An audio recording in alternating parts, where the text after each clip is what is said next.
Hey guys, what's going on? So, today we are covering section 3.6, day 2, and this is going to be the last video for this unit. So, let's go ahead and make sure that we've wrapped up everything that we learned in chapter 3 within this particular section. Okay, so now we are going to basically continue what we did yesterday in day 1, which was apply linear models, okay, so linear equations that model particular real-world applications, okay? So just to make sure we are on the same page and we remember some of the stuff from yesterday, let's go ahead and write down a few things. So we gave you guys a quick hint yesterday saying that if we have, and let me go ahead and switch my pencil here. Okay, so if we have a problem with two numbers, chances are you are being given the slope and a y-intercept. Okay, so chances are you're being given a slope and a y-intercept, and if you are being given three numbers, chances are you're being given the slope, which is one number, and then a point. And if you guys remember, a point is made up of an x and a y, and hence that would give us a total of three numbers. Okay, just remember that and have that on the back of your head when we are tackling these problems. And just like we did before, what we want to do is actually read through the problem first, identify what values we are given, and then figure out which type of equation we want, a slope-intercept or point slope. Okay, so let's go ahead and read through this problem and see if we can figure out some of these values. So problem number 1 says Megan was selling AT lanyards for band. The company that produced the lanyards charged a flat rate of $350 for the logo and $250 for each lanyard ordered. Let X represent the total number of lanyards and Y represent the total it costs the company in dollars. So right away we see that what do we see? We see that we were given two numbers. That's it. So as we can look up here from our little note that we made, because it's two numbers, these are my slope and y-intercept. Now, which is which? Well, let's go ahead and think about it. My slope is, remember those keywords, guys? Hopefully you guys still remember them. Per, every, or each. Those will give you a quick hint to let you know which one is the slope. And if you guys notice, I saw the word each right there. So $2.50 each, meaning that is my slope.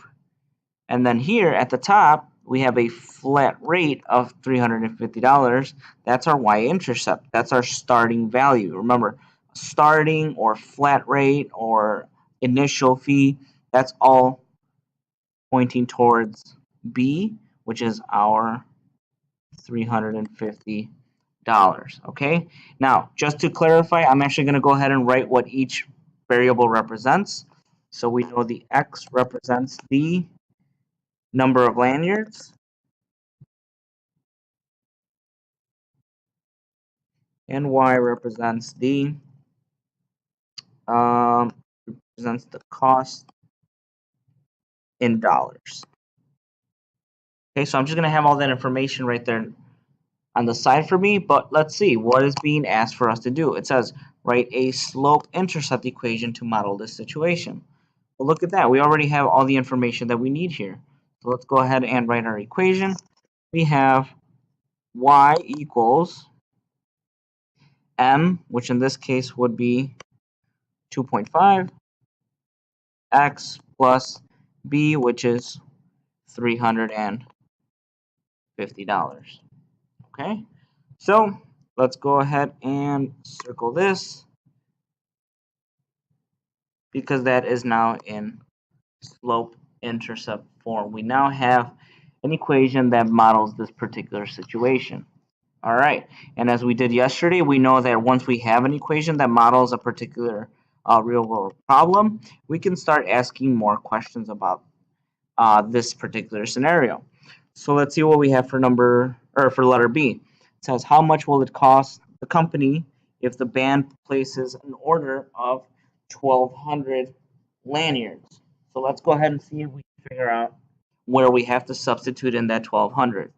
Well, as you guys can see up here, we have that X represents the number of lanyards, Y represents the number of dollars, and what we're given here is 1,200 lanyards, and so that's going to be my X.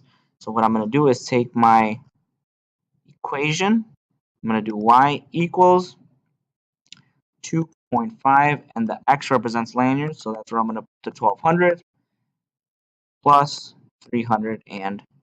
Let's go ahead and calculate that. We get Y equals, let's see, 2.5 times 1,200 is 3,000 plus 350. We get Y equals 3,350 what? Well, Y represents dollars, so this is my final answer. Y equals $3,350. That's how much it's going to cost to produce those 1,200 lanyards. Okay, so now for part C, we have to start thinking a little bit more conceptually. It asks, what does the y-intercept represent in this problem? Okay, so that $350 in our equation, guys, what does it represent? Okay, and actually I already gave you a quick hint. Okay, we know it's money. Okay, however, let's go back up to the problem and see if we can figure out what it represents in our equation. Okay, well, let's see where we see it on our original problem. It's right here. It says the company that produced the lanyards charged a flat rate fee for $350. So what does that mean? Well, that means that even before we start producing anything, they're going to charge us a $350 fee. So what does the y-intercept represent? What does that 350 represent? It represents the cost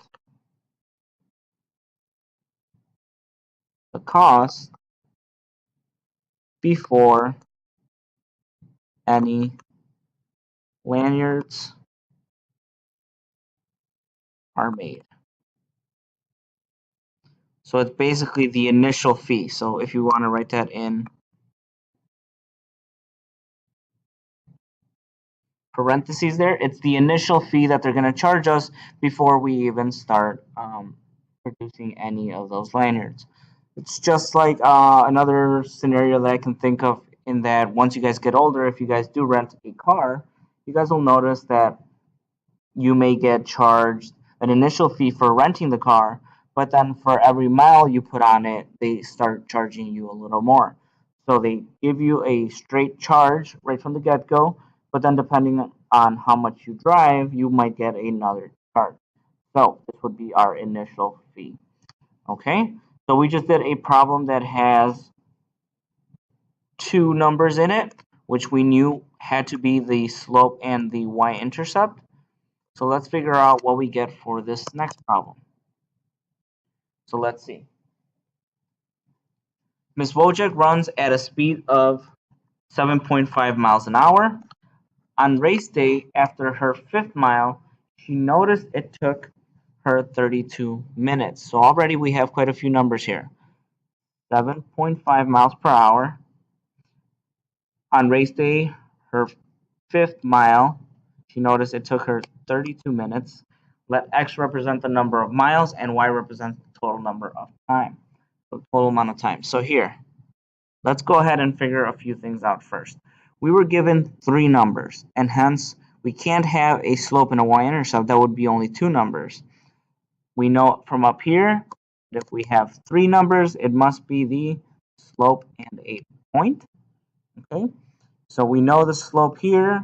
I'm going to see if you guys can figure out which one of those 3 numbers is the slope. Okay, so hopefully you came up with your slope being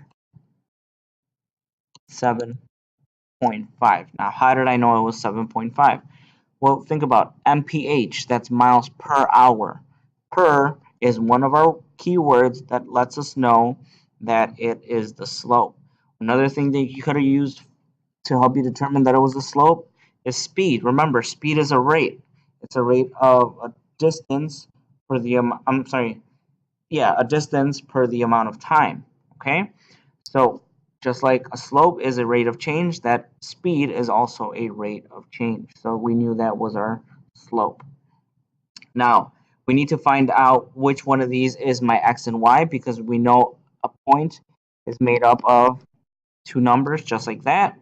So which one's my x and which one's my y? Well, in order to do that, we need to realize what x represents and what y represents.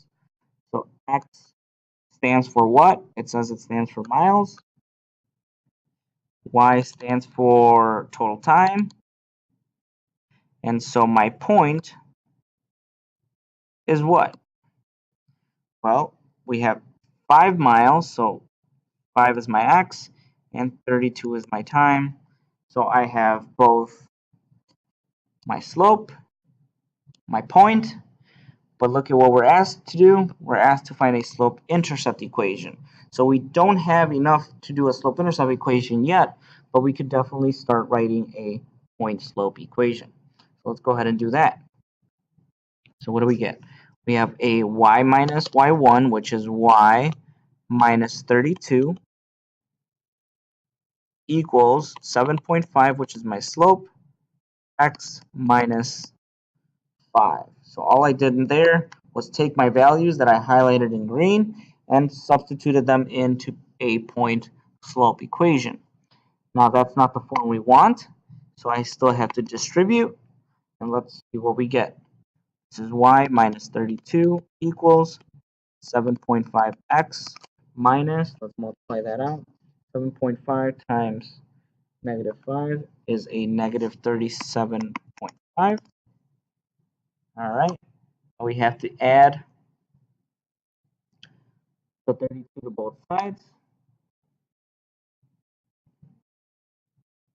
So we get a final answer of y equals 7.5x minus 5.5. All right. So y equals 7.5x minus 5.5 is our final answer. This is our linear model for this particular situation. Okay, so now that we have that, let's go ahead and see if we can answer part B and part C. It asks, how many miles will she have covered after an hour and a half? And we got even a little hint here, because remember, our time is measured in minutes in this particular problem. So now our y will be 90. Okay, so again, why did I know this is y right here? Because look, at the very top right here, we have that x represents miles and y represents time. So wherever I see a y in my linear model, I'm going to put in a 90. So I have 90 equals 7.5x minus 5.5. Now it's just a matter of solving, so add 5.5 to both sides. What do we get? We get 95.5 equals 7, not a 7, 7.5x. Divide by 7.5, and what do we get? We get x equals, let's actually go ahead and calculate that. We get x equals 12.73 miles. Let me double check my work again, make sure that I divided that correctly. Yes, I get 12.73 repeating, so we're just basically rounding off to the nearest hundredth. So we get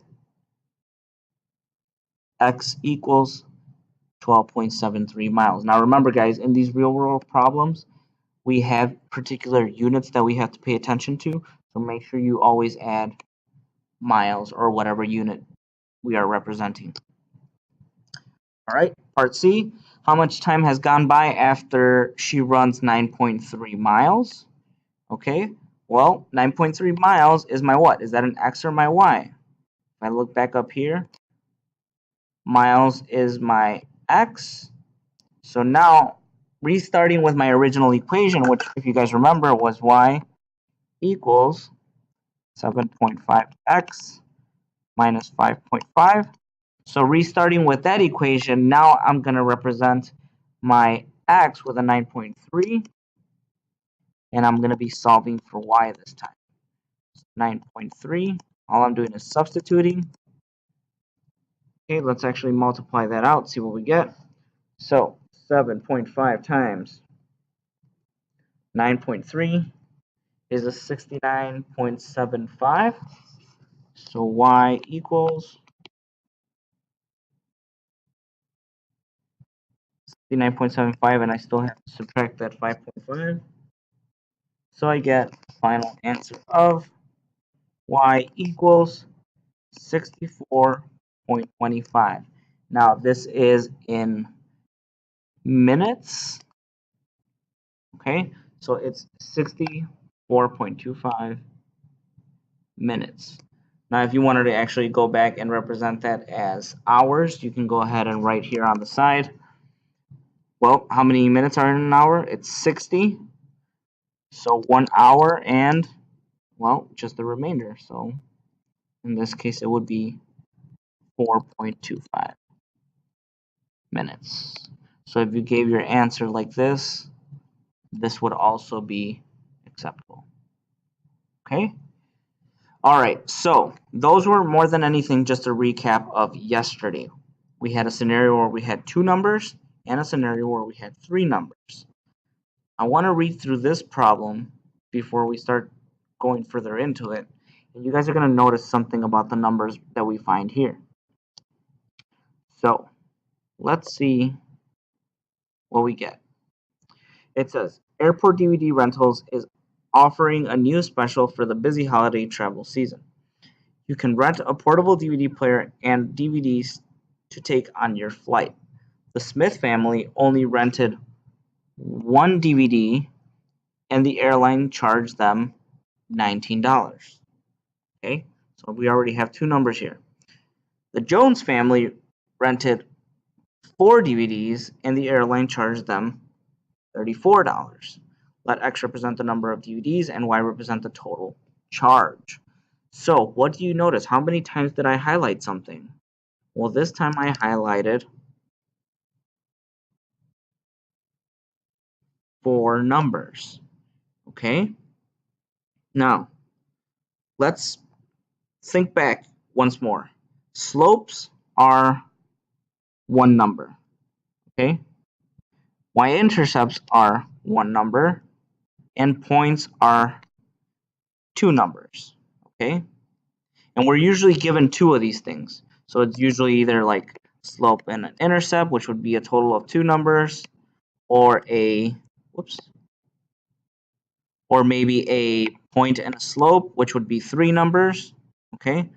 But what's the only way of getting 4 numbers? Well, the only way that could happen is if we get 1 point and we get another point. If we get 2 numbers, 2 plus 2 would be 4.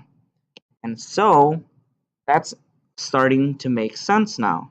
It looks like here we're going to have 2 points. Okay, so I'm going to go ahead and just circle points. Now, what are those points? Well, remember, points are represented by X and Y. Okay, so let's go ahead and define first what X represents and Y represents. So X in this problem says represents the number of DVDs, and Y represents the total charge. So cost, or in other words, money. Okay, so let's go ahead and write our 2 points here. Well, the first point I see here is 1 DVD for $19. X represents DVDs, so it's going to go in the X coordinate, and then 19 goes in the Y coordinate. And then in the other piece of that sentence, it says 4 DVDs cost $34. So that's my second point. Now, For part B, we're going to have to write a slope-intercept equation. In order to do that, we need both a slope and a y-intercept. We know we can't find a y-intercept given the 2 points. However, we do know how to calculate the slope given 2 points. If we make this x1, y1, and this one x2, y2, we can use our formula. You guys remember it, it's y2 minus y1 equals, over x2 minus x. So let's go ahead and calculate the slope first, and then we'll see if we can find the slope-intercept equation. Let's see what we get when we do that right here. So, grab my pen here. I'm going to have y2 minus y1, so 34 minus 19 over 4 minus 1. What do I get? Well, 34 minus 19 is a 15. 4 minus 1 is a 3. So I have a slope of 5. So my slope here is 5. Well, I have a slope now, but that's still not enough to write my slope-intercept equation. However, I can choose one of these points, and I'm actually going to choose this one, to write a point-slope equation. Okay, so I'm going to kind of break this up real quick. I'm going to write a point-slope equation, so I get y minus, and like I said, I chose that first point, so y minus 19 equals my slope, x minus 1. We don't want that form. I want slope-intercept, so I have to distribute. Get y minus 19 equals 5x minus 5. I have to now get the y by itself, so I have to add 19, for a final answer of y equals 5x plus 14. All right, so we have finally our linear model here, and it is in slope-intercept form, so we are done. This is our linear model for this particular situation. So before I look at part C, guys, I want to make sure this made sense. Because we had 4 numbers, the only way we can have 4 numbers is by having 2 points. Meaning we're going to have an x1, y1 and an x2, y2. And they're right here. x1, y1, x2, y2. Okay? So those are my 4 points, but I can't go ahead and write a slope-intercept equation with just that. I first have to calculate my slope, which is what I did here. I found my slope of m equals 5, substituted that into my point-slope equation, and distributed to find my slope-intercept equation. Okay, so this is our model, 5x plus 14. Let's go ahead and see what part C is asking. It says, how much would an airline charge if a family ordered 6 DVDs? So which variable represents DVDs? That would be the x. So in my linear model, I'm going to substitute in 6 for my x. So this is what we get. 5 times 6 is 30 plus 14. We get y equals 44. And y is representing what? Well, y is representing cost slash dollars. So this right here has to be y equals $44. So if to rent those 6 DVDs, you would get charged $44. Okay. All right. So those 3 problems right there are our basis for the rest of our practice problems. Now, I think what I'm going to do here is, because I do want you guys to try some on your own, I'm going to go ahead and do one more with you guys. I'm going to do number 4, and then I'm going to have you guys do number 5. Now, excuse me, if you ever forget those 3 little tips, guys, those 3 little hints, they are at the bottom of this back page. So, let me highlight them for you. 2 numbers, that's probably your slope and your y-intercept. Or, in other words, your m and your b. For 3 numbers, it's your slope and a point. Okay, so your m and those two numbers, your x and your y. So again, your m and your x and your y.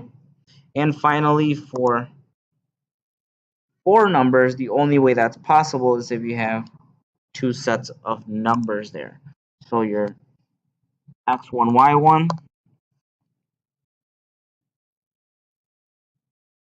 and your x2, y2.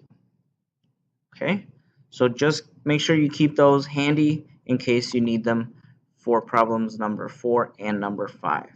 All right, let's go ahead and do this one together. Let's take it slow, identify all our values, and then continue solving the rest of these problems. So let's see what we got here. The website collegeboard.com is an online resource for students and families applying to college. Each year, they list the average tuition costs for schools nationwide. In 2005, the tuition listed at an average of $19,000 or $19,000. Let me try that again. $19,200. So I saw two numbers there. I saw 2005 and $19,200. Then next sentence says, and in 2007, the average tuition at a university was $23,700. Let X represent the year and Y represent the average tuition at a university in dollars. So I see four numbers here. Okay, so let's see if we can figure this out. Now, I want to make sure you guys understand this hint real. Let me highlight it as well. Hint, let the year 2000 equal 0. Okay, so just keep that in the back of your mind when we start solving these problems. So in yellow, how many numbers did I highlight? I highlighted four numbers, and the only way that happens is if I have 2 points. Okay, so let's go ahead and write our 2 points. But before I do that, let's find out what X represents and what Y represents. Actually, let me move that further to the right. So X and Y. Let's see. In this problem, it says X represents the year and Y represents the average tuition. Whoops. Not sure why that scrolled down on me. So Y is tuition. In other words, money, the cost. Okay? So given that, let's go ahead and write our x1, y1 and our x2, y2. So that's what I'm going to do over here on the left side. So I have x1, y1, x2, y2. Let's figure out what those values have to be. Well, in my first sentence, I have 2005 and 19,200. So before I write that x as 2005, remember that hint. It's a let the year 2000 represent 0. So if I'm at the year 2005, how many years have passed between 2000 and 2005? Exactly 5 years. So that's what I'm going to write for my x1. Now, they didn't tell me anything special about my money, so I am going to use that 19,200 for my y1.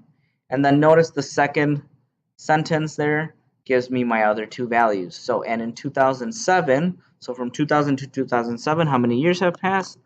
That would be 7. And the tuition cost at that year, $23,700. All right, I have my 2 points.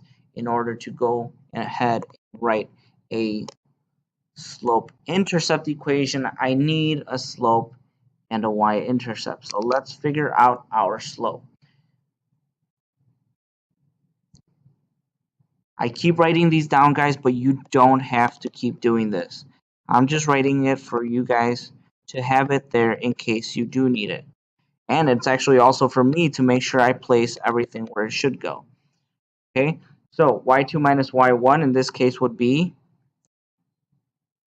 23,700 minus 19,200 over x2, which is 7 minus 5.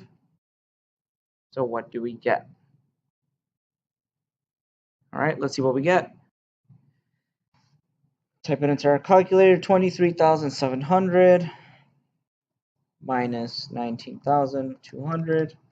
I get 4,500 over 2. So if I divide that by 2, I get 2,250. So my slope here is 2,250. So I'm going to go ahead and circle this, just so I have my information ready for when I do write my linear model. Okay? So let's go ahead and see what else we need to do. Well, we need a slope and a y-intercept. I don't have a y-intercept yet, so I have to write point slope, because now I have a slope. So I'm going to write a point slope equation, which would be in this case y minus y1. Well, I guess we have to pick a point first, right? I'm going to pick this point. You could choose the other one. It's totally fine. You'll notice that if you do choose the other one, it initially looks different, but once you actually get to your slope-intercept form, it'll look exactly the same as ours, in case you wanted to go the other route and pick the other point. So let's go ahead and write it using that first point, though. So it's 19,200 equals my slope x minus x1, which in this case was 5. Not the form I wanted in, so I have to distribute. Get y minus 19,200. Let me actually separate this here so we don't mix up our numbers here. And then this is 2,250x minus, let's multiply that out. We get 11,250. Last step is I want to isolate my y. So I'm going to add 19,200 to both sides to get a final answer of y, whoops, sorry about that, y equals 2,250x plus 7,950. Okay, so hopefully you got the same answer. Again, if you pick the other point, you should still be able to see that your slope-intercept equation looks like that. Okay, now we can answer part B, because now we have our linear model. Remember, guys, all a linear model is, and this is basically just a recap of yesterday.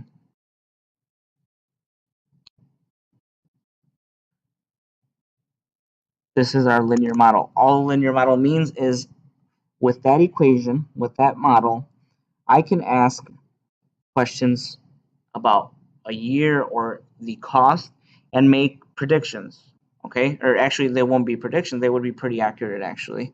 But let's say, for example, I wanted to know in the year 2050 how much tuition would be if it kept that same rate. Okay, if it's kept that same linear pattern, we can figure that out. That's why part B and C are doing what they're doing. They are asking what we can predict about the future. So for example, part B, what does the y-intercept represent in this situation, and use complete sentences. Actually, before I answer that part B, I want to look at part C. Look at part C. It says, if this pattern continues, how much will the average tuition for the university be in 2020? And again, obviously we don't know that because we're not in the year 2020, but if the pattern continues, if we keep this linear rate going, how much would tuition be in that year? So let's go ahead and first write down, and I'm just going to rewrite my original model.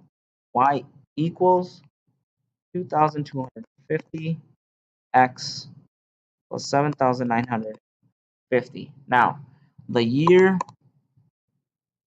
2020 would be what value? Okay, well, first off, that's a year, and we know from up here that x represents years. So I'm going to have to substitute something into x.